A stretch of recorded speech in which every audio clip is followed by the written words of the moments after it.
That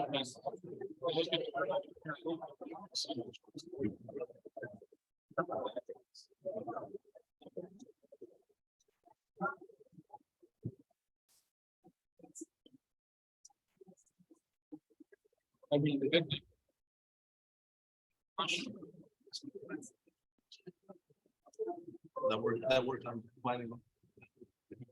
They took your gavel. No,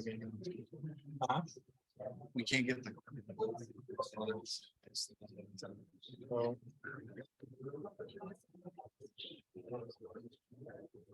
Wasn't working. Hello?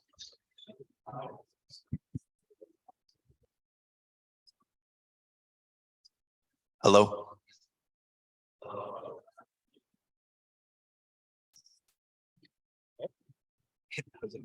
I think it's because they're multiple speakers. I guess you're gonna have to just start us off.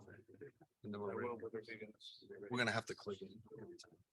I'll just have to say next time. Okay.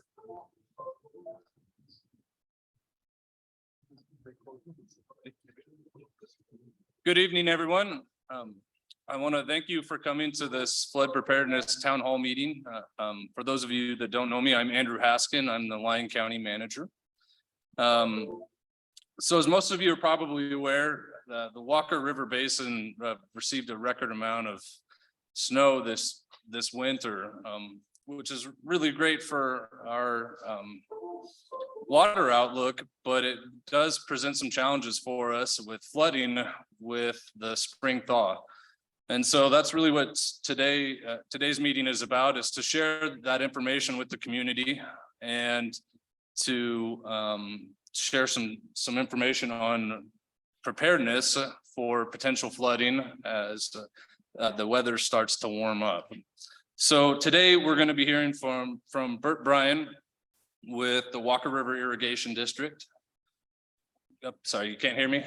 Is that better? Okay. I think it doesn't. Oh, I see. I'll get you. All right. There we go. So today we're going to be hearing from Bert Bryan with the Walker River Irrigation District. He's going to be providing an outlook on the water and an overview of water operations on the Walker River for the coming months.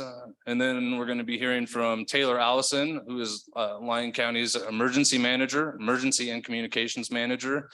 And then we will be hearing from Bill Elliott with the Nevada Division of Emergency Management. And so with that, I will turn it over to Mr. Bryan. Good evening, everyone. I wanted to kind of give you a quick background of the irrigation district real quick, and then I'll jump into the current forecasting and give you guys better insight as to what we anticipate during this historic water year. So basically, for those of you that are unfamiliar, the Walker River Irrigation District starts on the Eastern Sierras. We own two reservoirs, Bridgeport Reservoir in California, Topaz Reservoir, which is bisected by the Nevada-California state line. We're in an area of about 246,000 acres, of which we have 80,000+ acres of water righted lands within the Smith and Mason Valley area. We are the largest irrigation district by acre in the state of Nevada. We also have over 226 miles of drainage network within Smith and Mason that catches the water from the fields and returns it back to the river. We operate under a federal decree of the C-125 for the surface water rights. And then there's also the storage water rights that are protected and also part of the C-125 decree as well from the storage on the reservoirs. Next slide. Can we go to the next slide? Okay.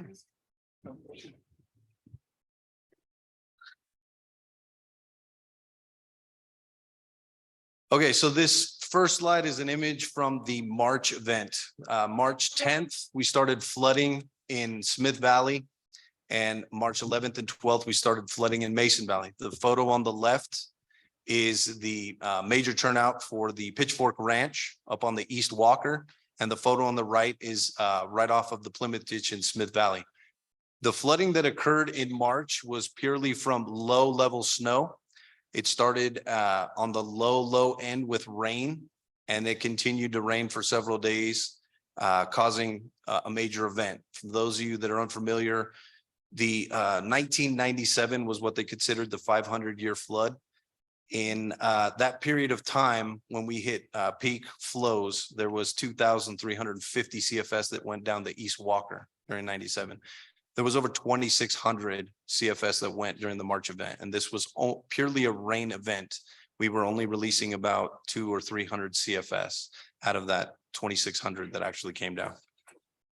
Next one. Okay, so this is a graph that shows you the snow water equivalent. For those of you that are unfamiliar, within our watershed, the way we get all of our water is the snow on the Eastern Sierras. There's a culmination of several snow sites where they're at the peaks of several mountains and also in low areas. In California, the highest snowtail site in the entire network in California is within the Walker Basin on the Lovett Lake site, which is about 9,600 feet in elevation. There's currently just short of 20 vertical feet of snow on that location, of which we have over 10 feet of water inside that snowpack.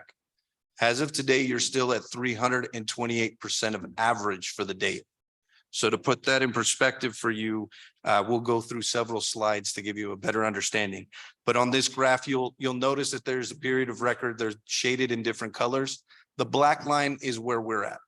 The lower purple line and the green line in the middle is our average, what we should have. So we are at record levels for water that will be coming throughout this year during the spring fall. Next slide, please. This is a culmination of those snowtail sites, the soil moisture around the ground where those snowtail sites are. Again, the black line in the middle is showing where we are. The green line, the light green line, should be the average. So we are starting to see that we are melting some of the snow off. It's going into the pack and it's going into the ground. That's good because that's less water that's coming, but it's also bad because that means there's more water going to becoming more efficient when we start to warm up more and start to see more of a runoff, so to speak. Okay, so for irrigation year, the period of record or with the peak flow time is from April through July. So this graph or this graphic is going to show you exactly what we're anticipating. So they're based on a projection of percentage of exceedance. So we model everything within the irrigation district on our operations based on that 50%. So there's the likelihood of that is completely strong. We kind of went away from the low end from any of our projections because we've continued to exceed all of our numbers moving forward. So based on that number for the 50% exceedance for all of our planned operations, you will see that we have on the east at the top, we're projecting, and this is based on the California Nevada River Forecast Center and the National Weather Service, between April 1 to July 31, 268,000 acre feet of water. In 2017, which was until this year, the highest water year on record, during that same time frame, we passed 208,000 acre feet of water. This is purely the east side. And as of to date, we've passed 29,000 acre feet of water. The west, right below it, same thing. The 50% exceedance forecast shows us at 452,000 acre feet of water. So between the two, that puts us at 720,000 acre feet of water that is going to pass through this system from the 1st of April to the last of July. In 2017, the east only passed 406,000 acre feet, and currently we've only passed 17,000 acre feet of water. So a very, very large volume of water is headed our way. Just to put some perspective as to what has already gone through, not even just in the month of April, there's already been 93,400 acre feet as of this morning that have made it to Walker Lake. And that is the terminus of our system. So it is a very significant water year. I would note that 720,000 acre feet is a significant number, enough for 3 water years combined. This is a bar graph showing previous water years. It goes back at least into the sixties or around 1970. The red bar to the far right is our current water year in comparison to every other water year we've had on record during that time frame. Next slide, please. This is the West Walker. Same thing. There's a larger conglomerate of years that are there. This goes back to the 1940s. This will also give you an indication that this is the bar graph to the right, or the bar on the graph to the right in red, is our current water year. Again, the highest water year we've had on record. And the district has been in existence since April of 1919. Okay, so we'll talk about potential reservoir operations. The one thing that I would like to make sure that everybody knows is the Walker River Irrigation District is not a flood control district. We are doing the best we can. Our reservoirs are only so big. The river corridor is only so big. And there's only so much water that the system is really accustomed or acclimated to do. So although we're not a flood mitigation district or flood control district, we're doing everything we can to kind of continue to assist, because we are a part of these communities and we need to protect the reservoir infrastructures, the canal infrastructures, the drainage and everything else. So we will do everything within our realm of possibility, but we just want to make sure that you guys know that. Okay, so this is a graph showing the potential, our proposed plan for reservoir operations. So the blue line is the storage pool. So what is in the reservoir at Bridgeport? And this is based on that 50% exceedance that I was talking about. And what we're trying to do is we need to avoid going to the max storage rate before the siphons kick on, because at Bridgeport Reservoir, it is one way out. Inside the dam house, there are safety valve siphons that kick on when the water gets to that certain range. There is a spill at that reservoir. We have never spilled at that reservoir, and we do not want to spill at that reservoir because it is an earth dam reservoir. And so in order to protect the infrastructure there, all of our planned operations are set to protect Bridgeport on top of everything. Now, on the graph, there is a red line that shows the total releases. And you will see that during the time frame of about right now, we're about within the range of what we would max exceed, or we're hoping to max exceed on the releases. There's multiple reasons for that. One is because Bridgeport is wide open and there's no more I can get out right now. We are at flood stage right now on the East Walker. The only reason we are not experiencing higher flows that are causing problems in the city of Yerington is because there is an inundation of a ton of water in the upper east portion at the state parks and some of those upper ranches that are over there that are flooding out extensively. There's also a dashed green line that's on this that's kind of showing you based on the River Forecast Center's models on what amount of water we're anticipating. So that's what's on that graph. So as of right now, there's 5,097 acre feet in Bridgeport. It is at 12% capacity. The reason we have it down and we're trying to keep it down is as we see higher inflows come in, we are going to add water into Bridgeport and start to store to take off the brunt of the amount of water that we're sending into the river. So we are getting several phone calls from people in the upper valleys complaining about us getting rid of water for no reason or trying to salvage a terminal lake at the end of the system. This is purely for operational purposes to protect the infrastructure so we do not have a dam failure. Excellent. This is the same graph for the west side on Topaz. The difference between Bridgeport and Topaz is Topaz has a levee or a dike upstream of the reservoir where we have gate control valves where we can limit the amount of flow that goes into the reservoir. We're currently releasing the max amount that we can, and it's roughly about 300 to 400 CFS right now based on the pool elevation of what's there because gravity is taken over. But we are also going to try to maintain Topaz so that it does not spill. So we've been continuing to drop the pool level on that side as well. As I mentioned, the other fold of this that is very concerning is the fact that Mason Valley cannot handle a certain amount of water. We start to have problems. So you will see on the graph, it says the max below Topaz needs to be 2,800. That's because in culmination with the total amount we're releasing from Bridgeport here at the confluence and down the main has to stay at a level that we think that we can sustain without devastating the community. So we are going to operate by continuing to hopefully keep Topaz low until we really start to see some significant inflows, which at that time we're going to have to start storing to eliminate, you know, the larger peaks on the inflow that's coming in. Okay, so let's talk about the estimated downstream flows based on our reservoir protection and operation. This will give you a better indication of what to expect in the river corridors as a result of those planned releases. This first image is on the East Walker at the Stroh-Snyder. As I mentioned, we are flooding pretty extensively. The blue line that goes straight across is your major flood stage.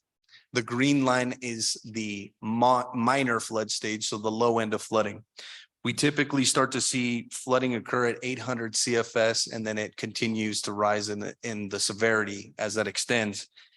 Currently, we're releasing 1,100 in through there. So you can imagine it is very, very inundated, and we're having some significant problems in certain areas. So we are in major flood stage on the east. If you guys haven't seen it, there are videos online on YouTube that the Jay Flakes with the city has put up there so that you can see some of the portion of the East Walker corridor that's being inundated with these major flood flows. It's quite a lot of extensive damage kind of going on in those areas. So we do anticipate that we will hit major flood stage again, even after we come off this plateau. And that is going to be when we start to see the peak runoff. The peak runoff usually will start to occur in June. Historically, it will start on the west first because that's how it historically goes. And it's probably going to happen around the first or second week of June. And then the east side tends to come out historically within 7 to 10 days after we start to see this steady increase on the west. Okay, this next site is on the west side. So this is at the Hoy gauge. That is below where we release the water from Topaz and also below where the natural river channel, the bypass, comes in on the West Walker. Here, we don't anticipate to see major flooding. Obviously, that could change if we had a singular event like a very high elevation rainstorm for an extended period of time. And we hope to God that that doesn't happen because then we'd all have bigger problems. But at this point, based on what the projection is on the climate and what the River Forecast Center is projecting, we will be in minor flood stage on the west for an extended period of time as well. Go ahead and go to the next slide. This next slide has a few more kind of going on. This is the one that's more important for the Yerington corridor from the confluence. So the main portion of the main stem of the Walker River. There is a blue line at the very top. That is the Mason gauge, which is at Snyder Lane. That is the major flood stage, the top blue line. There's also a light blue that's down somewhere below the 2,500 mark, which is the minor flood stage. Then there's also the Wabusca gauge site, which is at the very north end of the valley here. And that major flood stage is in the green. And then the orange is the minor. So the solid purple line that goes across on the top end is the projections of what we expect the flows here coming in through town. You will see that there is a slight peak that's kind of coming up over the course of this current warming up trend that's occurring between now and the weekend. We do anticipate to see inflows continue to rise there, but we will probably not see the ultimate spike until around July 1, because at that time, both reservoirs will be full, including Topaz. And that's why you'll see that very large peak that's over there. The one thing that I will call to mind is that is an extensive period of time in toward the latter part of May in through July, where we'll be at flood stage on the main stem of the Walker here through Yerington. We will definitely hit major flood stage down below, but fortunately for that end, it's mostly brush out there, so that really won't affect as many folks. We are working in conjunction with the lower end folks over in Shores with the Bureau of Indian Affairs and the Walker River Paiute Tribe. So anytime we make operational changes, they're aware of what's going on.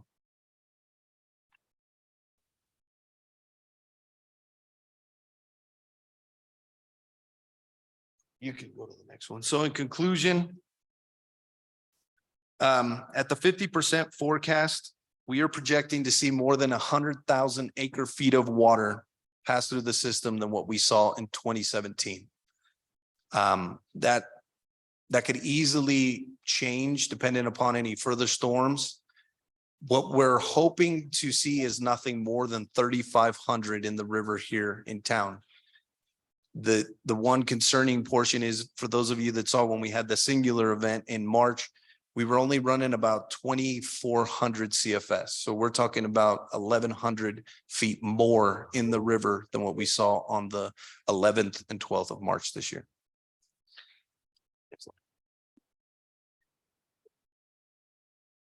We do anticipate that the flood period, which only ran for a significant period on the high end for about 4 weeks in 2017, will be surpassed this year to the tune of about 7 weeks. So we anticipate there's going to be about 7 weeks of high water based on what the projections are from the River Forecast Center. And that is basically what we're anticipating from Walker River Irrigation District. So do you want to keep going or? Yeah, so I'd like to introduce Taylor Allison, Lyon County's emergency manager, to talk a little bit about flood preparedness. Good evening. I will just check to see if you can hear me. No, yes, no. Okay, I'll try and shout and hopefully you can hear me. I have a much softer voice than my colleagues to my right. Like Mr. Haskin mentioned, my name is Taylor Allison. For many of you, I'm a new face here in the community, long-term Lyon County resident, but new to this role, just started in January of this year, and we've hit the ground running with these high water flows. So you heard a lot about our figures and what we're anticipating, but what are we doing about it? Go ahead to the next slide. So Lyon County, the Office of Emergency Management, as well as all of our departments, are working with these agencies listed on the slides and more to come up with plans, including thresholds for emergency activation of our Emergency Operations Center, of resources we may need to help stage and mitigate any flooding impacts in the community. And these are just a few. There are many, many agencies that we've been working with and having discussions about potential needs. Some of the efforts from Lyon County, we are working with the Nevada Division of Emergency Management, and I'll turn it over to my colleague, Mr. Elliott, here in a second, to stage equipment, as well as with NDOT. You'll see that there's been equipment staged at bridges since the last event, where Mr. Bryan's staff, as well as Perry's and NDOT folks, were pulling debris that was coming towards our bridges. So we anticipate to see debris again as we achieve high flows. We do have prepare for Miller Lane to be closed for extended periods of time as we see high flows at the bridge there. Mitigation efforts also include debris removal. And this is where we're encouraging folks, if you have private ditches, culverts that need to be cleared out, to be proactively clearing that out as well and letting the free flow of water. Lyon County is working to stock sandbag locations. I provided this community flood preparedness guide. If you didn't pick one up on the way out. We also have this now posted on our Lyon County website. It has a list of the public sandbag locations. These are self-fill locations, so please don't forget your own shovel. And then we are working on public information. That's why we're all here tonight, is to get the word out. We have a lot of water coming our way, and how we can work together to protect our community. The number one priority for our team is life safety. So we're working together to protect our community lifelines, the things that we all need to live and thrive here in Lyon County, including our healthcare facilities, our utilities, and our supply chain. So this is where I'll turn it over to Bill actually to speak to our partnership with the state agencies and everything that the state's doing from their perspective to mitigate flooding. Hi, this is Bill Elliott. Can you hear me? No? It's not. You may have to pull it way close to you. Okay. Can you hear me now? That's better. Okay. Hi, I'm Bill Elliott. I'm with the Division of Emergency Management. I've been in the Division of Emergency Management for the past 15 years. I was part of, I'm now the Nevada Operations Center Manager, and I'm the Preparedness Manager for the state of Nevada. So what do? We assist our local jurisdiction in the things that they need for preparation, like tabletop exercises, like coordination calls, help with planning, and so forth, and training, and those are our blue sky roles. During gray skies, we activate the Nevada Operations Center, which has all of the sorry about that. All of the different agencies in the state of Nevada are part of the Nevada Operations Center, and we are able to provide resources to the local jurisdiction. Now, from our perspective, who's going to save you? It's you. Everybody that's in here has to make a plan. It's not going to be the state. It's certainly not going to be FEMA. And it's not going to be, it will be your local jurisdiction, but the people that are going to do the most is going to be you. Protecting your properties. If it was close, if you were worried about getting wet in March, you should be very, very worried this time. So look at your properties, protect. So if you don't have flood insurance, that's something that you probably need to think about as well. But one of the biggest things is Governor Lombardo is very, very concerned about this particular spring thaw.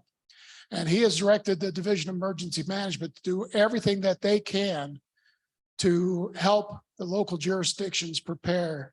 And let me tell you, Lyon County is one of the best prepared counties in the state. And so we're going to continue on doing that. We will have that, our availability, all the resources from the state, the Nevada National Guard if we need it, and friends in California or Utah if we need those kinds of resources. And if we have to get FEMA involved, we will. But if that happens, then we're in lots of trouble. So I'll send it back to Taylor. Thank you very much. Thank you for that. We'll go ahead to the next slide.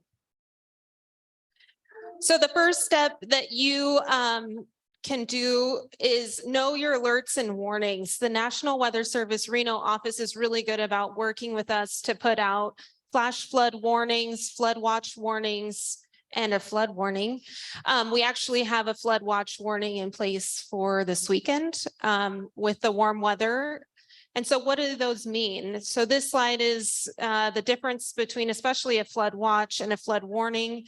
Flood watch is that a message will go out that flooding is possible, and a flood warning is a flood will happen soon. And so if you don't subscribe to the Weather Service on social media or directly through their website alerts, I encourage you to do so. We'll go ahead to the next slide. So how can you protect you, your loved ones, and your property? As Mr. Elliott mentioned, it starts with creating a plan, including a meeting place if you had to evacuate your home, gathering necessary supplies, food, water, and I'd really like to touch on medications.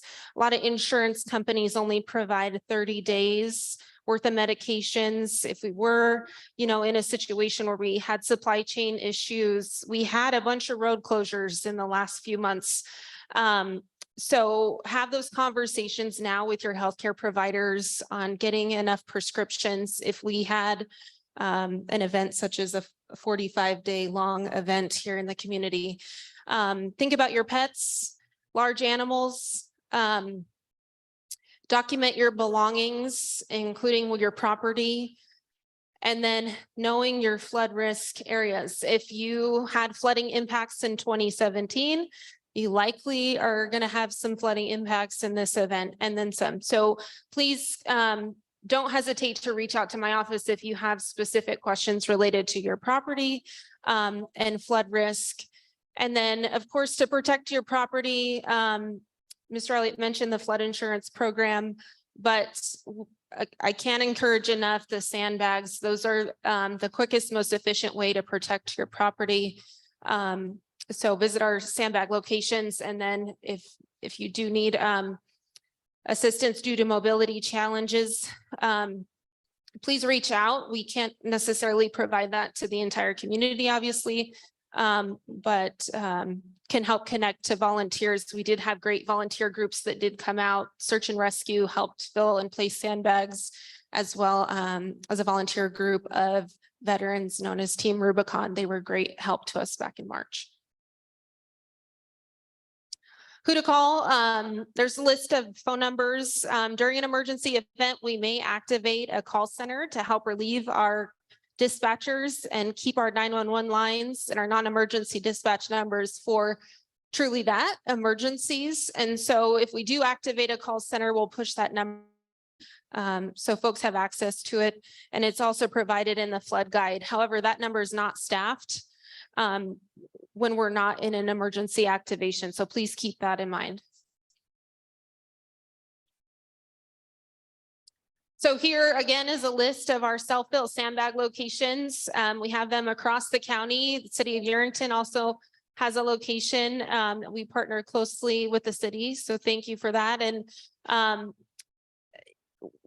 people have been out every single day. I mean, we've had folks at the Rhodes Yard, at the Mason Town Hall location, filling bags. And I'm sure as we get closer to any event, we'll see more folks needing sandbags, but can't encourage enough. Sandbags are a great tool to help us protect our properties. I do want to add that we do plan to add a sandbag location at the fairgrounds here in Yerington. So it's not quite set up yet. We will get that information out as soon as we do have it up and running. So just want to make folks aware of that. Thank you for that. So our next steps after this town hall, what are we doing? We're going to monitor this, especially this weekend's warm weather event. That's going to be a test of our system. We're going to keep communicating, pushing messaging out to the community, but the time is now to prepare. And we're hoping that by having this event, we're encouraging folks to consider preparing in all those ways we mentioned, but and more. So how can you receive messages from the county? We have Facebook page. So emergency management will push information there. We do have a Twitter, and we heard you. Many of you reached out to the county in the last couple of events that Nextdoor is where you receive new information, which is a new platform for us, but we now are on Nextdoor. And then YouTube, our county commission meetings are posted there, but we're going to post the recording for this town hall on our YouTube channel. And then you can go to the county website and subscribe to receive our press releases directly to your email. All right, this is where we're going to go ahead and open it up for questions. If you have any questions for our team of panelists up here, please go ahead and line up at either mic. And we'd love to answer. We'd love to hear you, hear your voices and what your concerns may be. Please keep your questions at 3 minutes or less to allow time for other folks. And then any specific property related questions, if you can follow up with our office afterward and keep it to the broader community at large, we're happy to answer those and follow up.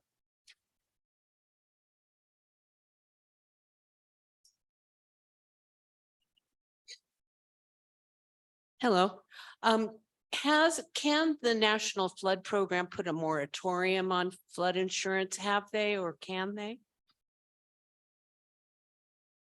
No, to answer your question, they have not done that before. And it is a voluntary program for national flood insurance. But I haven't heard that they would put a moratorium on that or make a blanket exception.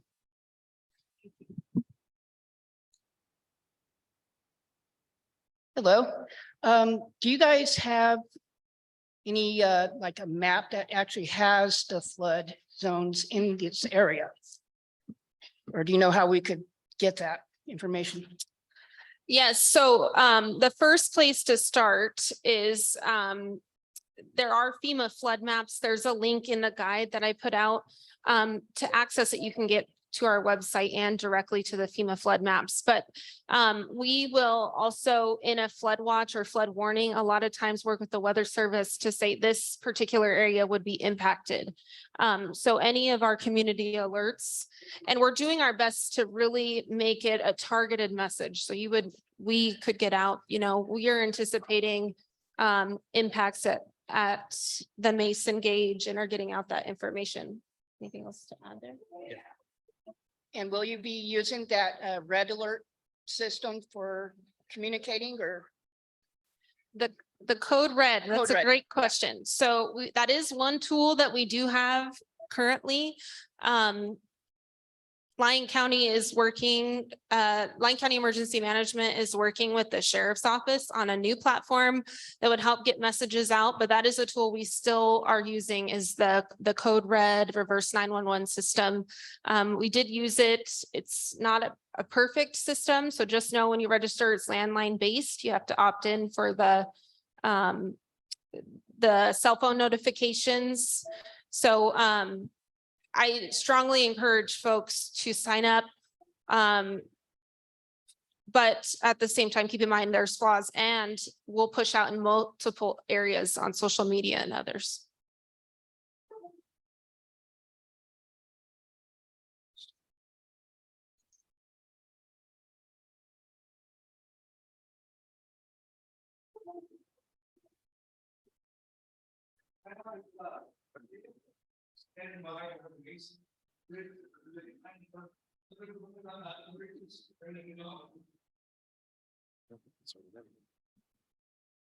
So on all the state highway bridges, there are already pieces of equipment that are there. We are trying to work with the NDOT right now because the feel is that the machine that's like, say here on Goldfield might not be large enough to handle some of the debris that we've had to remove in those areas, but there will continue to be a plan to keep those infrastructures protected on both the state and the county roadways throughout the area.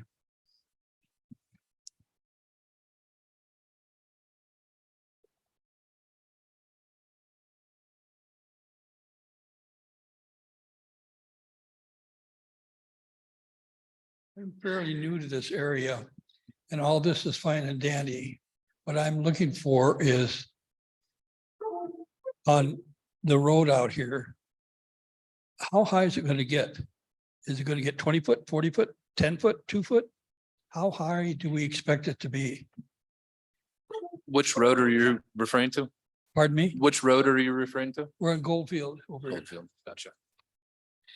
It's hard to say because there isn't a gauge height No, I- that's at the okay, Goldfield okay, Bridge, but- but to give you an example back on my slide for the Mason gauge area, when we peak out, we're anticipating to within this weekend, we could see definitely well over 12.5 feet on the 12.5 staff that's there. So to give you an indication of what that looks like, it's going to be above what we saw in the March event, I wasn't here. probably 6 inches to a foot. It just depends on the amount that's actually there.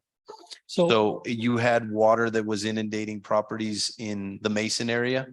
There was flooding occurring in people's backyards and stuff. So that means that there would definitely be more extensive flooding over there. As far as for the Goldfield Bridge, I don't believe that we'll see it go over, but we won't know until we see how high that peak goes. well, I guess like downtown, from what I hear, I wasn't around then, but not because of age, obviously, but downtown, the last time I was told it flooded the main street. Now, again, I'm looking at how high do I build these sandbags? How high is my door? Halfway door? How high do I go? That's the one thing we don't know. In 1997, it flooded in an area farther to the south of the Mason Bridge area. So between there and where the gauge is on the Snyder Bridge. Since that occurred, there's much higher banks in those general areas. So it's hard to know where the new weak points are. And it's difficult to determine how much snow melt we're going to get, because that will be dictating the amount of water we're going to have to push out on the system. Okay. So as far as, Do any of you live in town here? no, Okay, if you had a house here, how high on the door would you put it? That's what I'm looking for. I guess it just depends on what area of town you live in, because even in 97, it was very random. The area we're at right here had water. Our office is right across the street. It was out on our grass. And you went down the block, down Main Street, it's completely dry. Okay, It just depends where it comes over, and the water's just going to find whatever low point that's there. The entire area is within the realm of the FEMA floodplain area. fair enough. Thank you. One thing I do want to make clear is that floods are pretty unpredictable. And so it really depends on a number of factors. So how hot it gets and how long it stays hot, the weather outside, that's going to really depend on how much snow melt comes and how quickly it comes. And then, as Mr. Bryan mentioned, where the water breaches the banks of the river really affect where it's going to inundate. And so it's really hard to predict and give exact answers on that type of thing.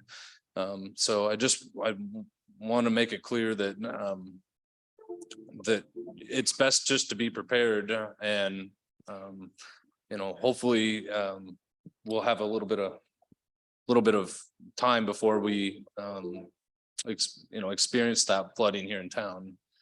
I'll just add, specific to your sandbag question, use your best judgment, but you're looking to create a good seal, on your doors, your garage doors.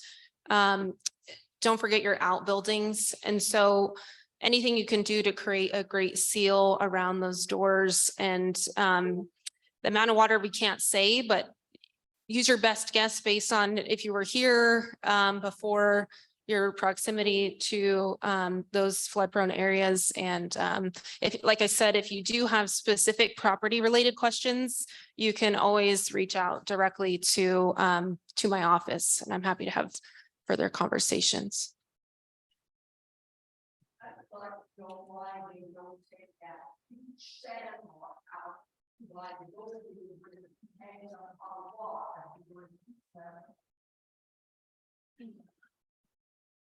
We have an issue with sediment throughout the system, and typically the appropriate time to take that out was about a year, 2 years ago when we're in the drought. Fortunate issue when we're digging on the river corridor, when our pieces of equipment take a scoop out, 10 bucketfuls fill back in where we're at. And the other issue is the property owners no longer want that material on their property, which becomes a problem. The sediment, when it's removed out of the channel, has to sit on the bank, because you cannot put it in a 10-wheeler or something to haul it out, because after one truckload, you will never get a truck back in there. So there's multiple issues with why that is a problem. To give you an example of what in 2015, There was concerns because the river ran dry for the first time since the 1920s here in town. It was actually dry here. So we were going into a period of a La Nina where everybody started to panic. We were going to flood the next year. We cleaned out over 330,000 metric tons of material from the weir to the confluence within 1 month of that high water that we saw in 2017. The year after, I had more sediment than what we had taken out.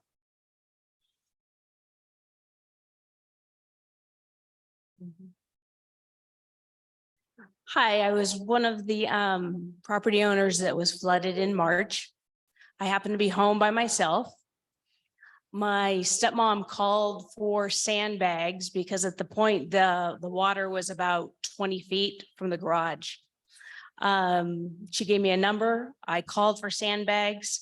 The lady I spoke with said the fire department would be bringing me sandbags.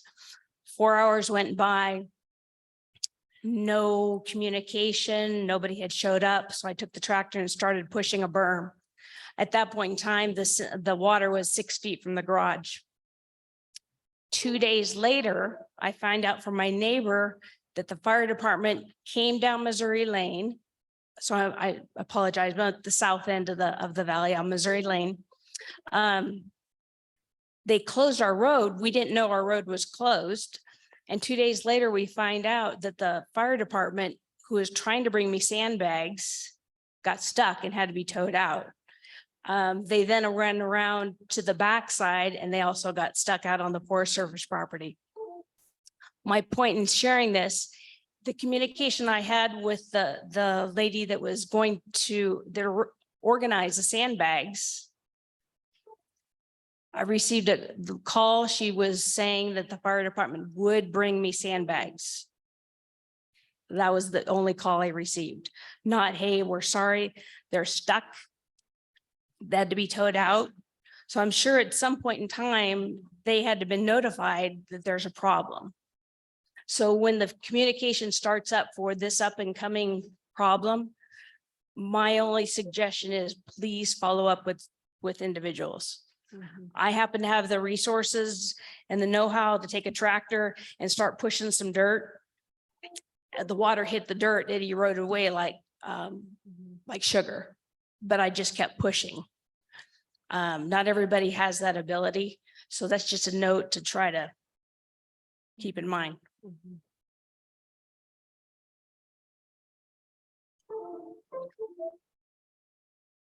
Hi, Dave DeGrindle. I chose Yerington 20 years ago to come to when I retired. Retired from the fire department over in California, and I've dealt with a lot of floods and rivers and whatever. I'm concerned, I go back to the dam just north of Goldfield. We spent bunches of money dredging out or cleaning out the channel. And it was fine until that dam went back up to divert water to the irrigation district.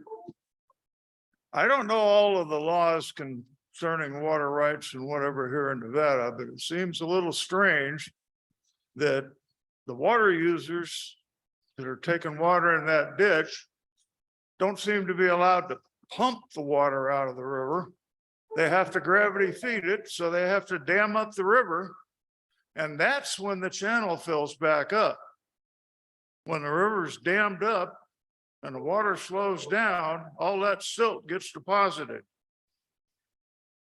And common sense says if you let them pump the water out or make them pump the water out rather than gravity feed it and dam up the river, then we don't have the channel filling up with silt. I know there's a lot of regulations that go back hundreds of years that I don't know about. All I know is a little common sense. The issue with pumping is that we wouldn't be able to do that on the river corridor without Army Corps of Engineer permitting the properties. The way that it works within the Walker River Irrigation District, there's 30-something plus private ditches. The dam that you're talking about goes to 2 private ditches, the Campbell ditch, well, actually 3, the Campbell ditch, the McLeod ditch, and the Nickel Merritt.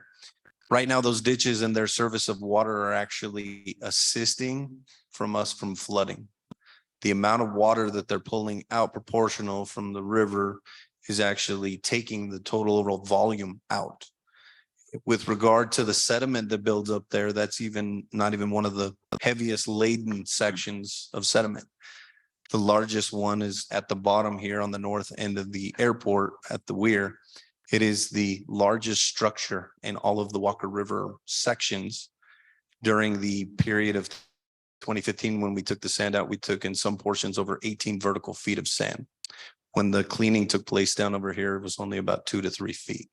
So it was very minimal. And in terms of for the pumping costs a lot because you have to pay for electricity on that.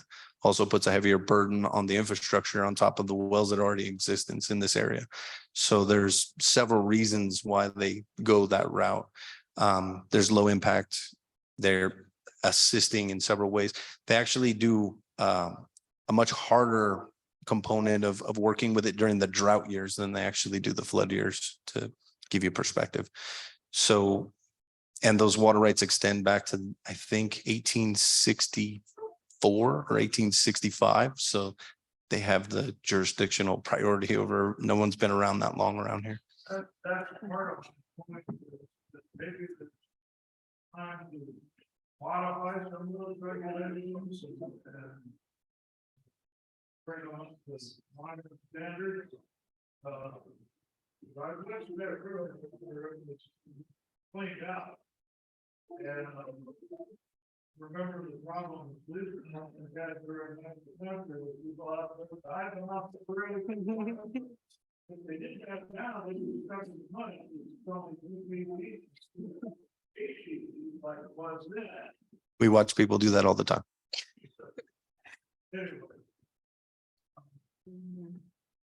What made you compensate?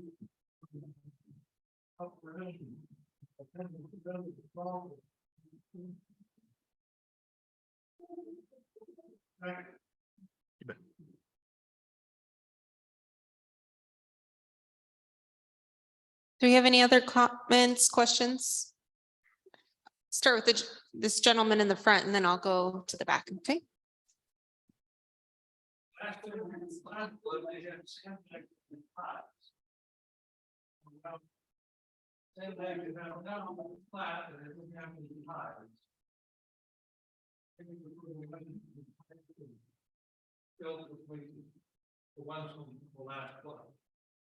have today.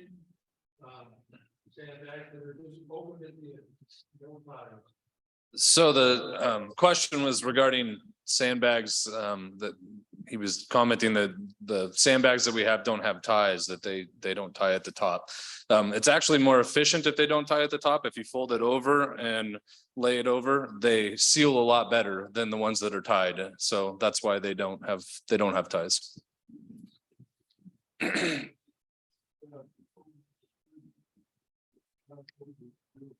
Well, I just thought I'd say good evening to you. I'm Mayor Gary for City of Yerington. And first of all, I'd like to thank you for coming out and conducting this town hall. So my gratitude to all of you.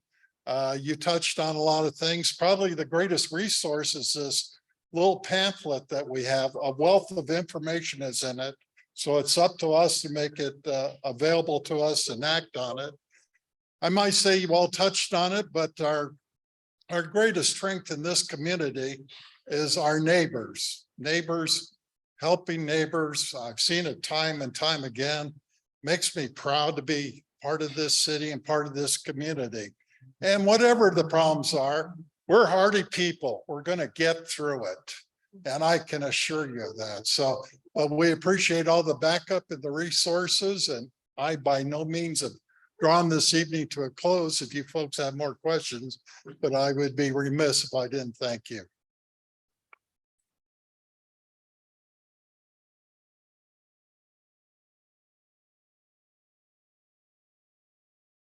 Go ahead, gentleman in the back.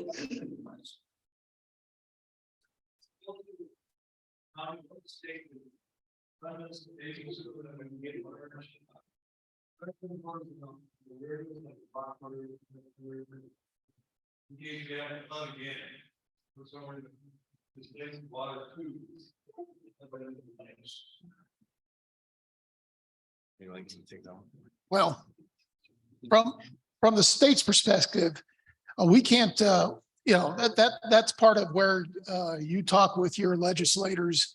If that's something that you want, it's getting groups of people together like you and talking about that and talking with your elected representatives.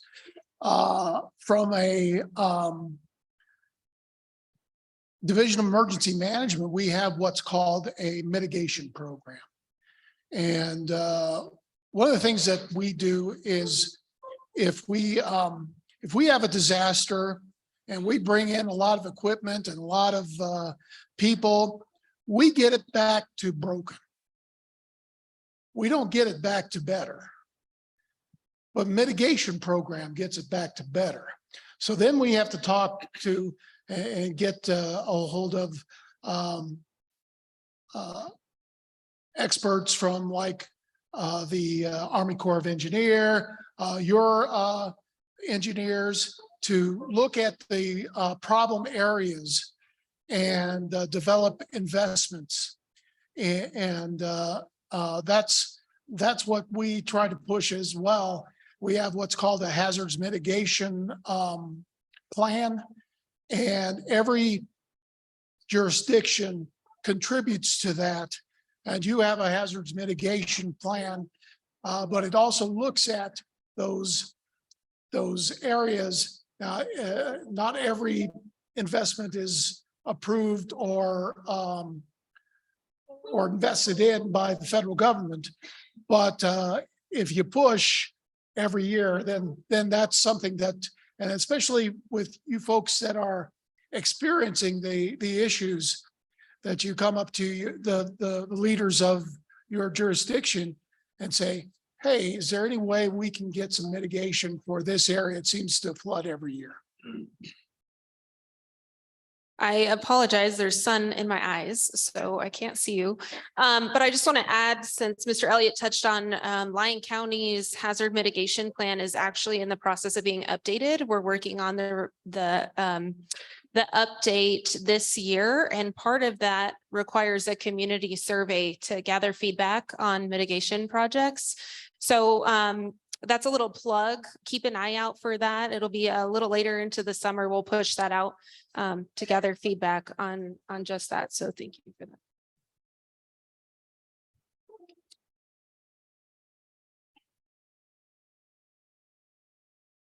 that. Dave Hockaday, County Commissioner here for District 5.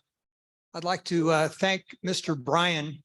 If you didn't catch it at the beginning, he's the manager of the Walker River Irrigation District. His job is actually to deliver water to our ranches and our farms. He's not a flood manager, but he is every place I've been in my district, he's been there. He's monitored everything that's going on. He's on top of everything. He's been helping. He's been running long days. So is the road department, trying to keep our roads open, keep the mud off, the water off. Just wanted to make sure that, the lines are open. You make the calls. We've got Ms. Taylor, Taylor Allison. She got started the first week when we got hit. That was her first week on the job. And I went over to the emergency center in Dayton, and she was sitting there, and I said, boy, you really are getting trial by fire. And she said, I'm kind of happy it's not boring. So definitely the people here in the county have been working really hard. They've been very responsive to my phone calls. I've tried to go out to as many places I can that are having flooding problems. But as Mayor Gary said, we definitely have to take care of ourselves. We got a big county. We're not just flooding down here in Mason Valley and Smith Valley. We've got Dayton, Stagecoach, Silver Springs. We're getting calls from everywhere. So, stand by, keep yourself safe. And if you do have problems, I really appreciate this guide that's been given to you so that you can make the phone calls. And thank you for coming tonight and presenting the information to us. One last thing, Governor Lombardo actually flew over here on a helicopter. and did a reconnaissance all around Lyon County. Sat down with the commissioner, a couple of commissioners, and I think Mr. Holman was there, Mr. Haskin, and he directed his staff to help out Lyon County. He pointed to each one of them and said, you make sure you get this done, and this done. I was very impressed with the participation he had in the emergency situations around at least Lyon County. I'm sure he went to Carson and Douglas and other places, but he certainly came here and listened to what we had problems with and directed his staff at the state level to help us out. So I'm hoping we continue to have that good federal, state, and county working going for us. So thank you.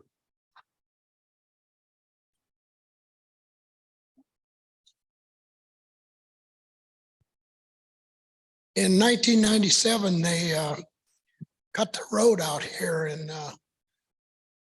ran some water into the pit there. Has that ever been taken into consideration? It will not happen again. The concern for that is that's your guys' groundwater. And so by putting in the polluted water in there could cause us bigger issues with that. So that is the challenge of what NDEP is concerns were when that occurred in 97 and why they won't let it happen again.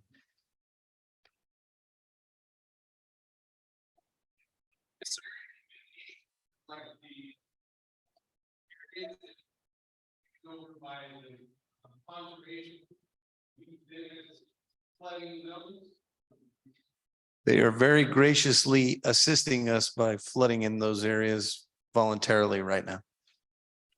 Or not voluntarily either.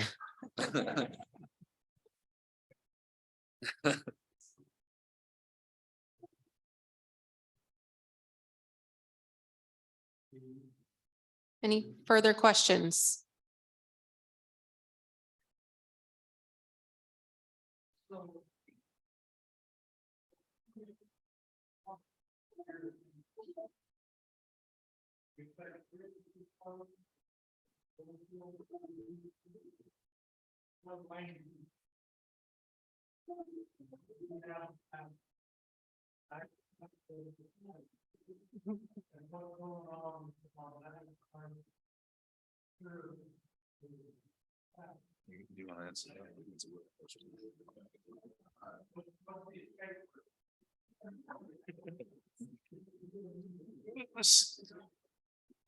So you are correct. If town does get inundated,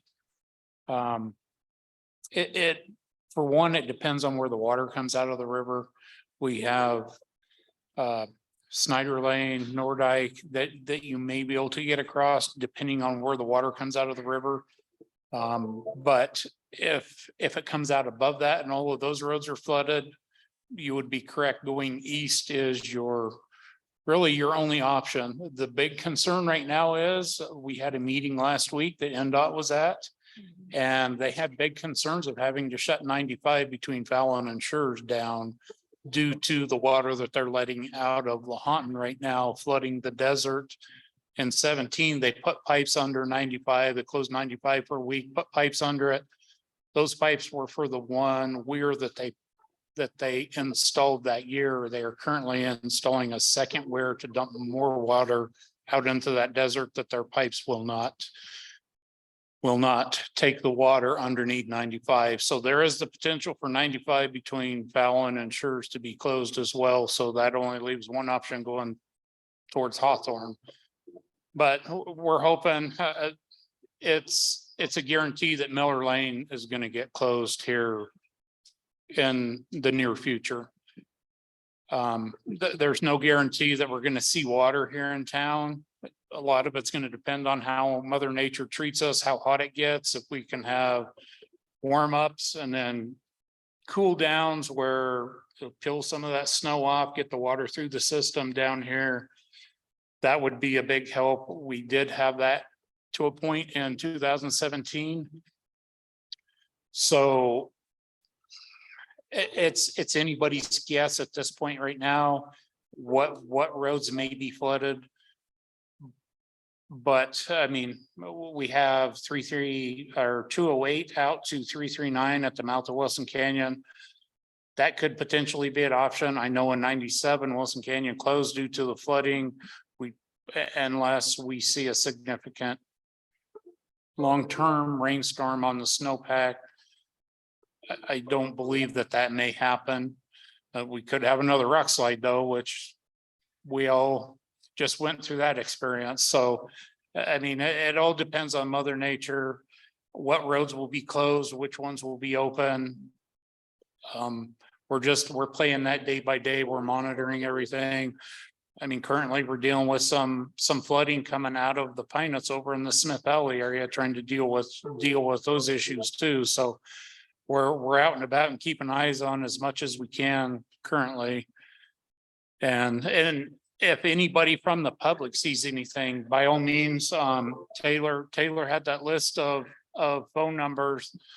Call dispatch, call my office, call county manager's office. Let us know if you see something out of the ordinary with water on roadways or on properties, because we can't be everywhere at once. So the more eyes we have out there helping us watch that, the better that we will all be.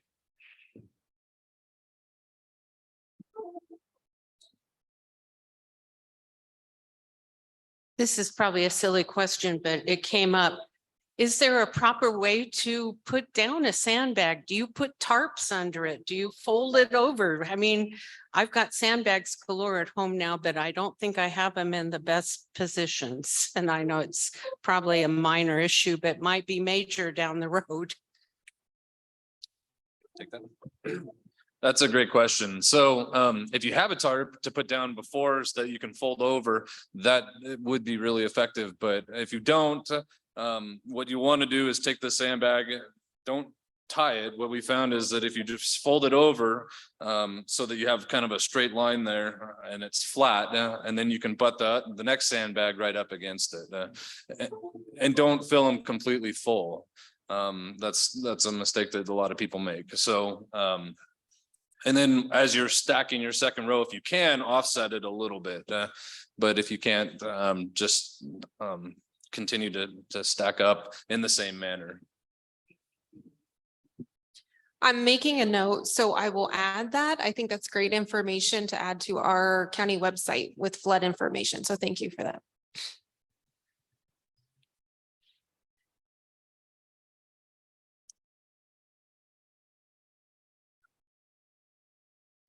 All right, I don't see anyone else. If we missed your question, I have some cards up here and we'll hang around for a few minutes, but I just want to thank everyone for coming out. I know this team really appreciates the conversation and hearing your needs, your questions. Like I said, I'll take that back and add it to our great guide here and to our website. So thank you, truly. Thanks, everyone.